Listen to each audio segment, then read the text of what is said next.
오늘은 시편으로 기도하기 두 번째 시간입니다. 하나님 앞에 드리는 기도는 기본적으로 세 가지로 분류해 볼 수가 있는데, 우선은 위를 향한 기도입니다.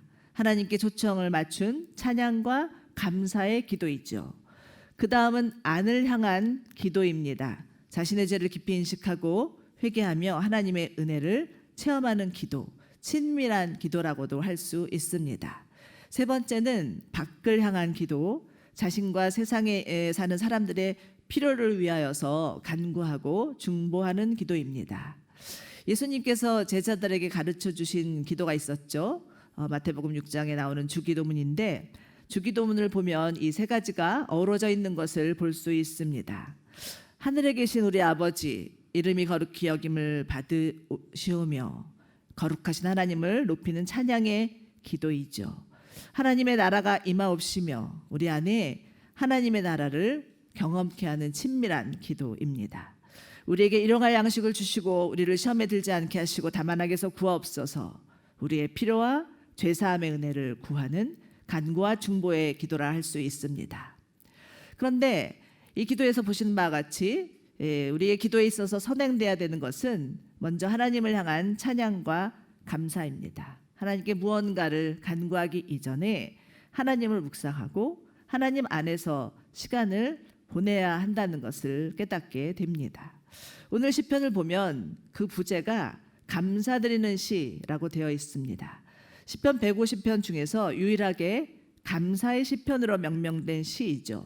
이스라엘 백성들이 성전 문갓들을 통과할 때마다 부르는 감사시입니다. 누군가는 천상의 예배가 궁금하거든 시편 100편을 묵상하라 하는 말을 할 정도로 이 시편에는 그 어디에도 원망이나 불평의 말을 찾아볼 수 없고 처음부터 끝까지 하나님께 감사하는 시로만 구성되어 있습니다. 그러므로 우리는 오늘 시편 100편을 통하여서 감사의 기도가 무엇인지를 배울 수가 있겠습니다. 먼저는 1절과 2절입니다. 다시 한번 읽겠습니다. 시작. 온 땅이여 여호와께 기뻐 외치라. 기쁨으로 여호와를 섬기고 노래하며 그분 앞에 나아가라.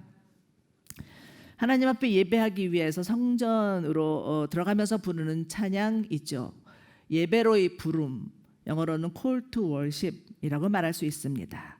여기서 온 땅이란 하나님이 지으신 모든 세계, 모든 피조물을 말하는 것이죠. 그러므로 하나님을 찬양해야 될 대상은 모든 만물이라는 것을 알게 됩니다. 시편이 마지막 시편 150편 제일 마지막 구절이 6절인데 그 구절에 무엇이라고 시편을 마감하고 있는지 여러분 혹시 기억하십니까? 네.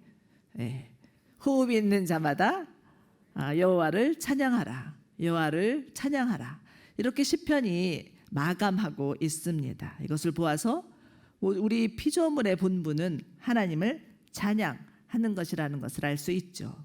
실제로 자연에 들어가 보면 푸르른 나무와 만발한 꽃들과 각종 새들과 각종 곤충들과 짐승들이 하나님을 향해서 찬양하고 있다는 것을 느낄 수 있습니다. 몇 년 전 MBC 뉴스에서 1977년 태양계 탐사를 위해서 발사된 보이저 1호가 36년 동안 그 우주를 여행하면서 우주의 소리를 담아서 내보낸 적이 있었습니다. 마치 오케스트라의 협주곡과도 같았습니다. 그러므로 우리는 어떤 상황에서든지 하나님을 찬양해야 하는데, 그것도 오늘 말씀처럼 기쁨으로 노래하며 찬양하여야 합니다.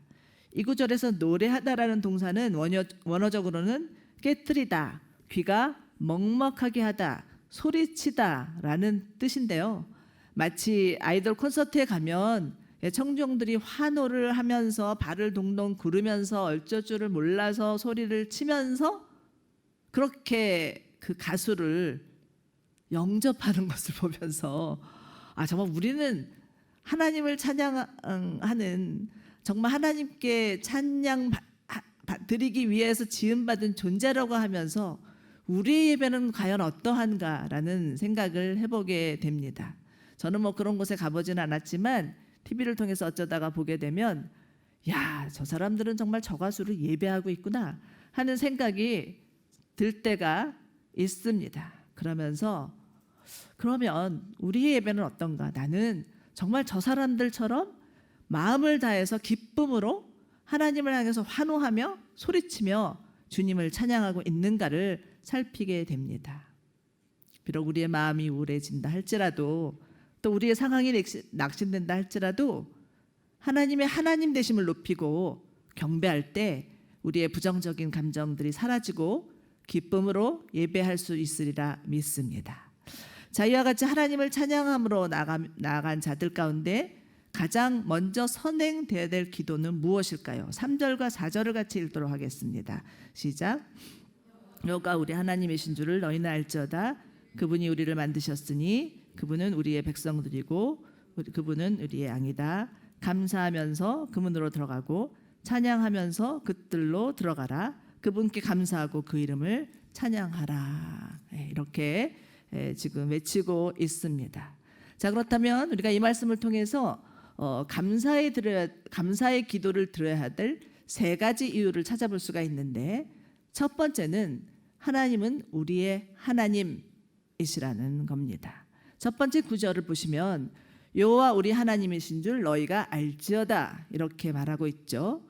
구약에는 하나님이 자신이 누구신지를 계시하기 위해서 사람들에게 찾아오셔서 친히 알리신 하나님의 이름들이 많이 나옵니다. 저희 지난 봄이었나요? 하나님의 이름을라는 주제로 말씀을 제가 전한 적이 있었는데 여러분들 얼마나 기억하시는지 모르겠어요. 말씀 전한 저도 사실은 많이 잊어버렸습니다. 그런데 가장 기억에 남는 것은 엘로힘입니다. 여러분, 엘로힘은 지존하신 하나님이라는 뜻이죠. 그 누구에게도 그 어디에도 구속받지 않는 홀로 영원하신 분, 시공간을 뛰어넘어서 초월적으로 역사하시면서 온 우주 만물을 다스리시고 통치하시는 주권자 하나님을 말합니다. 모세가 자신의 동족 이스라엘을 해치는 애굽 사람들을 쳐 죽이고 광야로 도망가서 한 지 40년이 되던 해였습니다.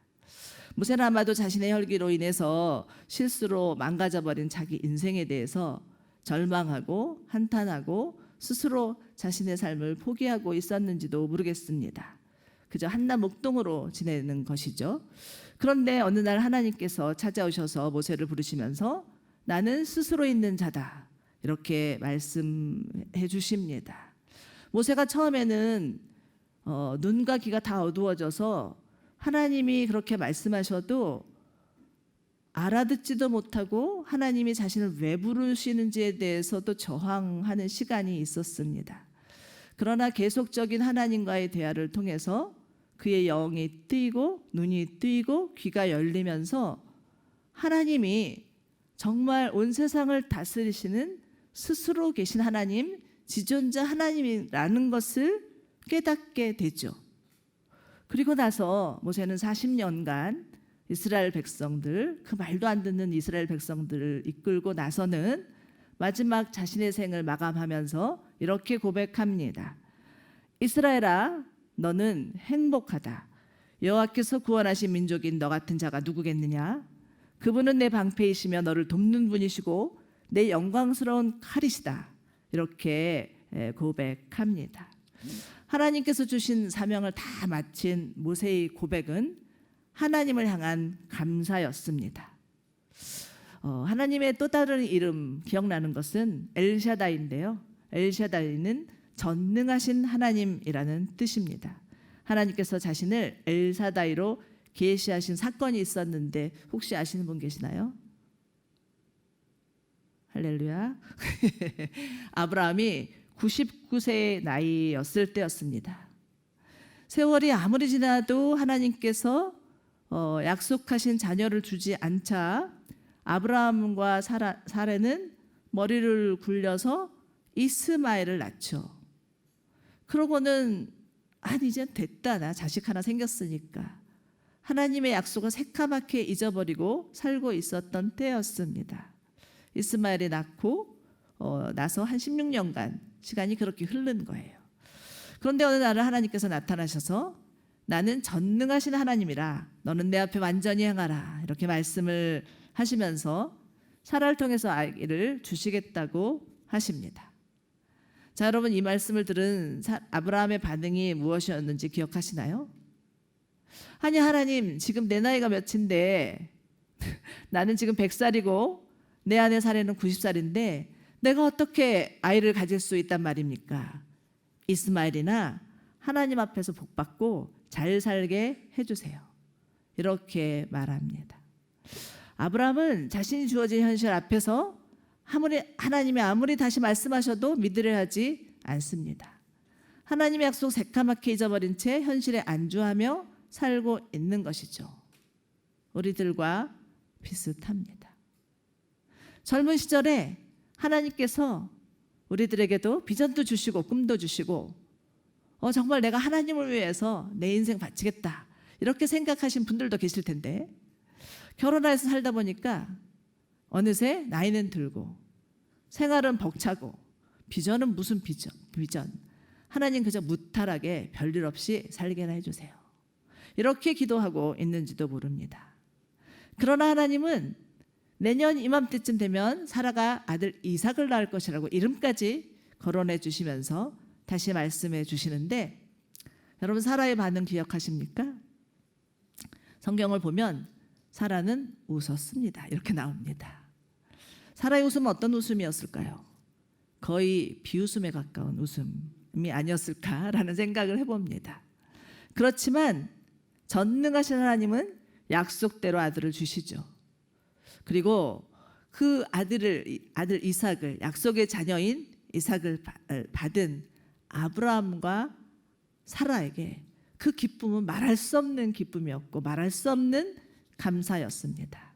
하나님은 아브라함과 사라의 하나님, 우리의 하나님이시기 때문이죠.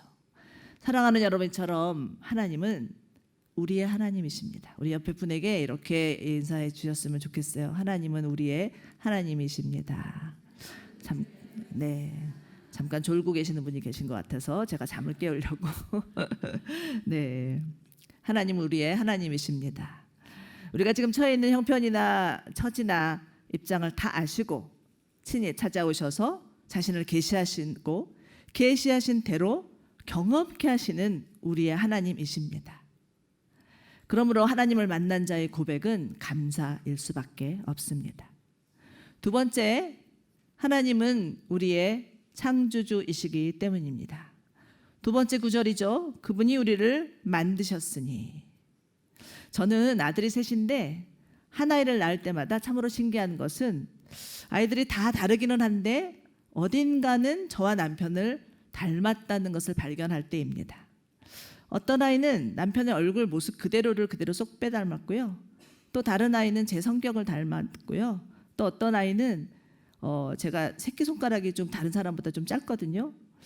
그래서 이제 아기가 나오면 일단 새끼손가락부터 보는데 그 우리 둘째가 딱 제 새끼손가락처럼 좀 짧고 마디 한마디가 없는 거예요. 저는 저희 어머니를 닮아서 그런데 그렇더라고요. 그런데 우리 아이들이 하나같이 불만인 게 있습니다. 셋 다 아버지의 짧고 굵은 다리를 닮아서 너무 싫다는 거예요. 엄마의 가늘고 긴 다리를 닮았어야 되는데. 잠시 제 자랑을 했습니다. 여러분, 하나님은 하나님의 형상대로 우리를 지으셨습니다. 우리는 하나님의 형상대로 지음받아 하나님의 피조물이죠. 그러므로 사람이 범죄하여서 타락했다 할지라도 어딘가는 하나님의 형상을 닮은 구석이 있습니다. 사람을 사랑하는 마음, 죄를 짓고 나면은 죄책감이 드는 마음, 어려운 사람을 보면 돕고 싶은 마음. 물론 양심의 화인을 맞아서 이러한 마음조차 완전하지 않지만 우리는 분명히 하나님의 형상대로 지음받은 존재들입니다. 그렇기 때문에 우리 안에는 하나님을 향한 갈망이 있습니다. 우리 조금 전에 예배팀이 넘쳐나네 주를 향한 내 영혼의 갈망이 이 노래를 불렀잖아요. 이것이 바로 하나님을 믿는 사람이든 믿지 않는 사람이든 믿지 않는 사람들은 몰라서 그렇지 하나님을 향한 그 마음의 공백, 하나님을 향한 마음의 갈망이 있습니다. C.S. 루이스는 이런 말을 해요. 모든 인간에는 우리에게는 하나님의 품에 안기고 싶은 그리움이 있다. 진정으로 하나님을 만난 사람들 안에는요, 이전에 느끼던 공허나 허무함이나 두려움이 사라지고 마음 깊은 곳에서 차오르는 기쁨이 있다는 것을 알게 됩니다. 왜요? 하나님께서 우리 마음의 공백을 채워주시기 때문이죠. 하나님을 향한 갈망이 하나님의 임재로 채워졌기 때문입니다. 저도 예수님을 믿기 전에는 늘 벼랑 끝에 서 있는 것 같은 심정으로 살았던 것 같습니다. 그런데 예수를 만나고 나니 마치 단단한 대지에 서 있는 것 같은 그런 마음이 들었습니다. 왜일까요? 하나님 우리 영혼의 근원이시며 고향이기 때문입니다. 해외 이방을 갔던 사람들이 성인이 되어서 자신이 태어난 나라와 부모를 찾는 이유는 그들의 현재의 삶이 불만스러워서가 나기보다는 자신의 뿌리를 찾고 싶은 마음에서일 겁니다. 그리고 무엇보다 하나님은 우리를 만드신 아버지이기 때문에 인간이 타락하여서 죄 가운데 사는 것을 원치 않으시죠. 예수님을 보내신 이유도 바로 그 이유였습니다. 자식이 아무리 잘못을 하여도 부모가 그 자식을 버릴 수 없듯이 하나님은 우리의 아버지이시기 때문에 우리를 절대 버리시지도 않고 잊지도 않으시죠. 이사야서 49장 15절에는 이런 말씀이 나옵니다. 여인이 어찌 젖먹는 자식을 잊겠으며 자기 태에서 난 아들을 긍휼히 여기지 않겠느냐. 그든 혹시 잊을지라도 나는 너를 잊지 아니할 것이다. 여러분, 그렇습니다. 여인이 자신의 배로 낳은 아들을 잊을 수 없듯이 하나님 우리를 지으신 아버지이시기 때문에 우리를 절대 잊지 않으십니다. 누가복음 15장을 보면 너무나 유명한 탕자의 비유가 나오죠. 그런데 이 비유의 주제는 아들이 개가천선했다라는 게 아니라 그 아버지가 얼마나 그 아들을 사랑하는지 하나님 아버지의 사랑이 이 비유의 핵심입니다. 탕자는 아버지가 돌아가시기도 전에 미리 아버지의 재산을 내놓으라고 소리치고는 그 재산을 가져다가 허랑방탕하게 다 써버린 불효자였습니다. 요즘도 뉴스를 보면 가끔 나오는 일이 있죠. 부모의 재산을 가로채기 위해서 머리를 굴리는 자녀들의 이야기, 뭐 드라마에도 나오고 뭐 뉴스에도 나오기는 하는데 어느 대기업 회장님이 자신의 변호인에게 와서는 아들이 와서 절대 그 아버지의 소유로 된 별장을 팔겠다고 하면 절대 허락하지 말고 절대 도장 찍어주지 마라, 뭐 이렇게 부탁을 한다는 이야기도 들었습니다. 여러분, 그러나 그럼에도 불구하고 우리 하나님은 돌아온 탕자가 돌아오기를 기다리는 동구 밖에 서 있는 아버지, 아들이 알거지가 되어서 돌아오자 가장 좋은 것을 입히고 살찐 암송아지를 잡아서 잔치를 벌이는 아버지, 그 아버지가 바로 우리의 아버지이십니다. 사랑하는 여러분, 우리는 모두 하나님의 손으로 지음받은 영적인 존재입니다.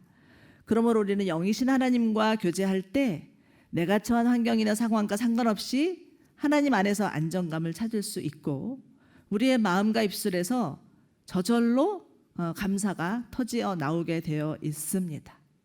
바라기는 하나님이 우리의 아버지이심을 반드시 기억하시고 나는 홀로다 이렇게 생각하지 마시고 정말 나를 지으신 내 아버지가 있다라는 것을 믿으시기 바랍니다. 다윗은 시편에서 이런 고백을 하죠. 육신의 부모는 나를 버렸으나 내 아버지는 나를 영접하시리로다. 우리 하나님 아버지는 언제나 어떤 상황에서든지 간지 우리를 영접하시고 우리를 기다리고 계시고 우리를 맞이하시는 아버지이심을 믿으시기 바랍니다.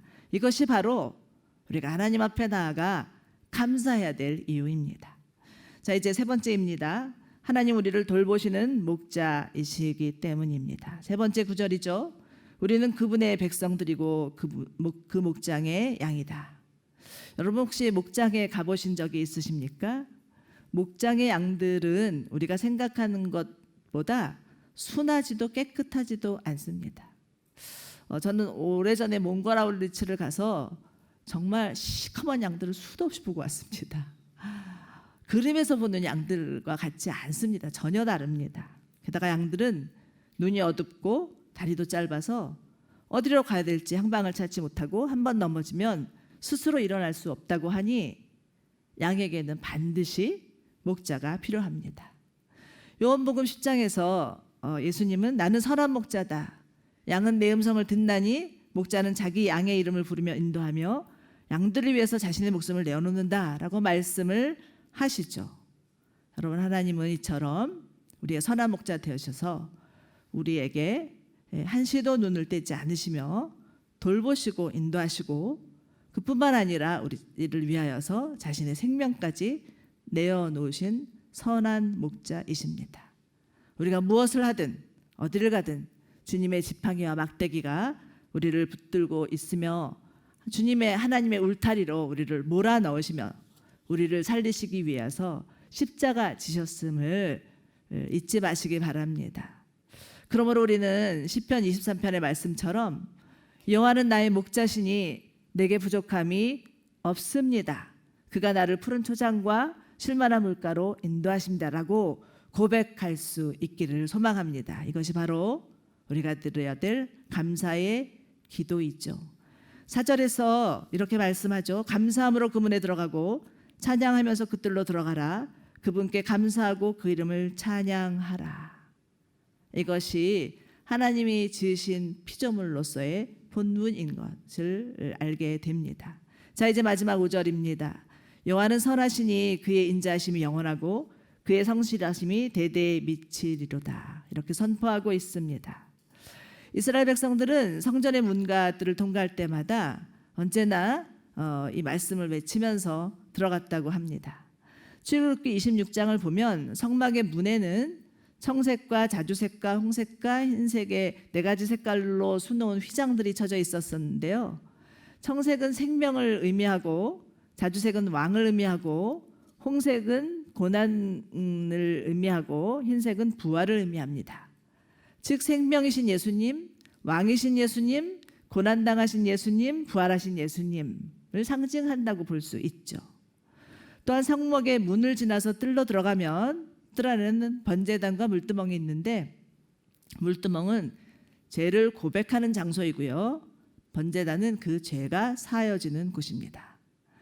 인간이 살아가면서 저지르는 모든 죄와 실수들, 그것이 우발적이었든 고의적이었든 상관없이 하나님 앞에 나아가 자백하면 하나님께서 우리의 모든 죄를 덮으시고 사해 주신다는 의미가 담겨져 있는 것이죠. 이스라엘 백성들이 하나님 앞에 나갈 때마다 여호와는 선하시니 그의 인자하심이 풍부하고 영원하고 그의 성실하심은 대대에 미치리로다라고 선포할 수 있는 이유는 이 때문입니다. 여러분, 이렇듯 하나님은 선하시고 인자하시고 성실하심이 영원하신 분이십니다. 이 하나님의 선하심과 인자하심과 성실하심을 표현하는 히브리 단어가 있는데요. 아마 많이 들어보셨을 것입니다. 헤세드입니다. 헤세드는 자기 백성을 향한 하나님의 특별한 호의와 애정이라고도 말할 수 있죠. 그러므로 여러분, 우리는 이 헤세드의 하나님 앞에 감사치 않을 수가 없습니다. 우리가 무엇이간데 하나님 우리에게 이처럼 마음을 쓰시며 사람이 무엇이간데 이렇게 돌봐주십니까? 라고 시편 기자가 하나님을 향하여서 기도하였던 것처럼 우리의 기도도 하나님 우리가 무엇이간데 사람이 무엇이길래 이처럼 돌봐주시고 이처럼 살펴주시고 우리의 마음을 헤아려 주십니까? 라고 기도하지 않을 수 없습니다. 오늘 큐티에서였죠. 사도 바울이 자신의 그 과거를 이렇게 토로하면서 나는 죄인 중에 죄인이었습니다. 죄인 중에 괴수였습니다. 그런데 이런 나를 정말 하나님의 그 복음을 전하는데 해방꾼이었고 방해자였는데 이런 나를 구원해 주실 뿐만 아니라 사도 삼아 주신 것 정말 감사합니다. 이 고백을 하고 있는 것을 볼 수 있습니다. 시편 95편 2절에서는 우리가 감사함으로 그 앞에 나가며 시를 지어 즐거이 노래 부르자 이렇게 선포하고 있습니다. 그러므로 여러분, 감사를 잃는다는 것은 하나님을 잃는다는 말이기도 합니다. 어느 사회학자는 요즘 이 시대는 암보다 더 무서운 질병을 앓고 있는데 그것은 감사 불감증이라는 이름입니다 라고 말한 분이 있으셨습니다. 저는 나름대로 정확한 지적이라는 생각이 들면서요, 오늘날 이 사회가 불행한 이유는 바로 우리가 감사를 잃었기 때문이 아닌가라는 생각을 해보게 됩니다. 이스라엘 백성들이 광야 40년 동안 늘 불평과 불만을 입에 달고 살았던 이유는 하나님께서 자신들에게 베풀어 주신 은혜의 가치에 대한 인식이 부족했기 때문이 아니었나라는 생각을 하게 됩니다. 하나님 분명히 이들을 언약 백성 삼아 주셨어요. 그리고 그 광야의 길목마다 하나님이 그들의 필요를 채워주셨고 그들의 먹을 것을 공급하셨어요. 그래서 심지어는 신명기에는 너희 광야 40년을 돌아봐라. 너희의 신발이 헤어진 적이 있느냐? 너희의 먹을 것이 부족한 적이 있느냐? 이럴 정도로 하나님은 때마다 시마다 이스라엘 백성들을 공급해 주셨습니다. 그런데 문제는 이스라엘 백성이 이 하나님을 기다리지 못하는 거예요. 가다가 물이 없어서 우리는 죽게 생겼다고 하나님과 모세를 원망하고, 또 만나를 먹다가 가만 보니까 애굽에서 먹던 부추와 파가 생각나. 이건 정말 지겨워서 못 먹겠다. 이렇게 또 불평을 하고, 하나님께 드리는 이 지겨운 피제사, 매일 동물을 잡아서 하나님 앞에 드리는 이 피제사보다 음란한 가나안 제사가 더 매력이 있어서 거기에 빠진 게 된 것은 결국은 하나님을 향한 감사를 잃었기 때문이 아닌가라는 생각을 하게 됩니다. 여러분, 모든 게 풍족해야만 행복한 것은 아닙니다. 아무리 많은 것을 소유하고 누렸다 할지라도 감사한 마음이 없으면 불행한 인생입니다. 풍부해서 행복한 게 아니라 감사하기 때문에 행복해지는 것입니다. 행복은 주어진 상황에서 감사할 때 찾아옵니다. 그렇지만 자신에게 주어진 것에 익숙하여져서 너무나 당연시 여기거나 주변 사람들의 도움도 당연시 생각하거나 자신의 상황에 만족하지 못하고 불만을 가지게 되면 세상의 물질적인 풍요에 현혹되어서 영적인 가치를 잃어버리게 되면 우리는 감사를 놓칠 수 있습니다. 그러므로 우리는 언제나 하루를 보내고 내 일주일을 지내고 내 한 달을 보내면서 하나님께서 내게 주신 은혜가 무엇인지 살피고 그것에 대해서 감사하는 마음을 잃어서는 안 됩니다. 미국에서는 매년 11월이 되면 셋째 주를 추수감사주일로 보내는데요. 그때는 모든 상점과 회사와 학교도 문을 닫고 모두 고향으로 돌아가는 날, 우리나라로 치면 추석과도 같은 날입니다. 그런데 이 추수감사절의 유래는 1620년에 영국의 청교도들이 신앙의 자유를 찾아서 메이플라워를 타고 신대륙에 정착한 이듬해 11월에 추수를 마치고 버린 3일간의 축제에서 기인한다고 합니다. 102명의 청교도들이었습니다.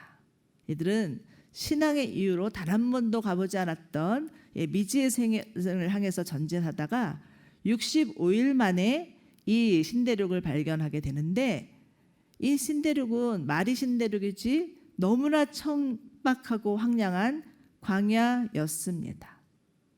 이들은 오는 도중에 그 긴 항해로 인해서 또 여러 가지 질병에 걸려서 사랑하는 사람들이 먼저 하나님 품에 안기는 일이 있었고요.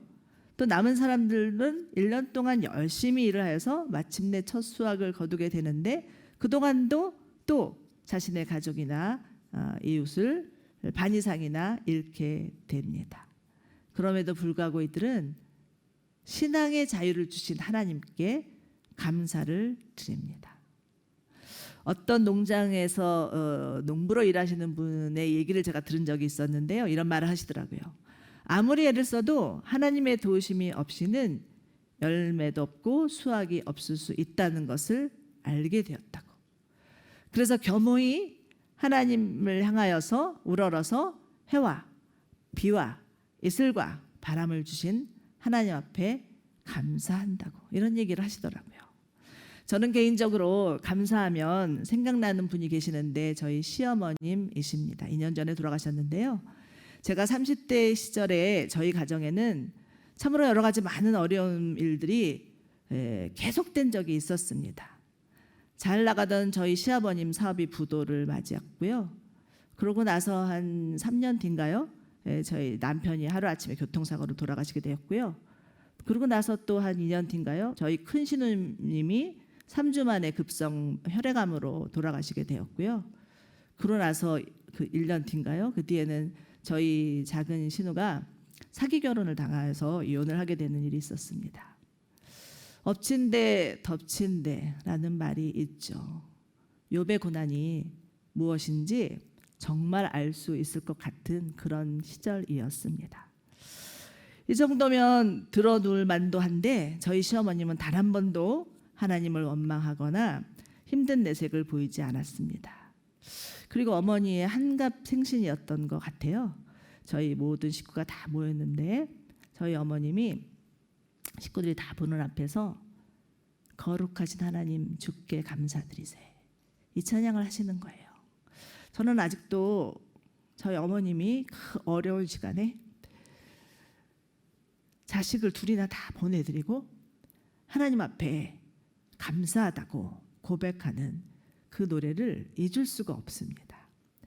하나님께서 우리 어머님의 감사의 제사를 받으시는구나 하는 생각이 들었습니다.